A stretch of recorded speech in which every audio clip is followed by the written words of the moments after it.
అమ్మ యశోద పొద్దున్నే లేక పుట్టిన పిల్లాడు, అందులో మహాందగాడు.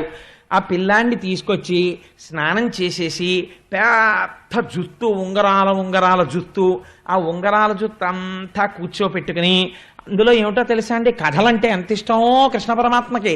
కృష్ణకర్ణామృతంలో చెప్తారు లీలాశుకుల వారు.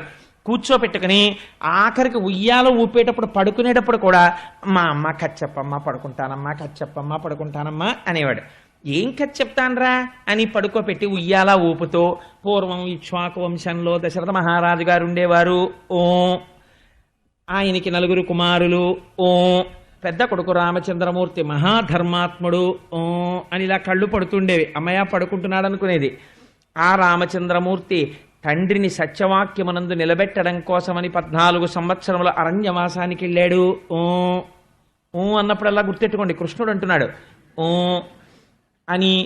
ఆయన అరణ్యవాసానికి వెళ్ళిన తర్వాత సీతమ్మ తల్లిని దుర్మార్గుడైన దశకంఠుడైన రావణాసురుడు అపహరించి తీసుకుపోయాడు అనేటప్పటికీ ఆ ఉయ్యాలలో పడుకున్న కృష్ణుడు ఒక్కసారి ఉయ్యాల్లోంచి లేచి లక్ష్మణ ఇలా పట్ర ధనస్సు అన్నట్టు. ఎక్కడికి పోతుంది తత్వం? కిందటి జన్మలో రాముడు ఆయనే.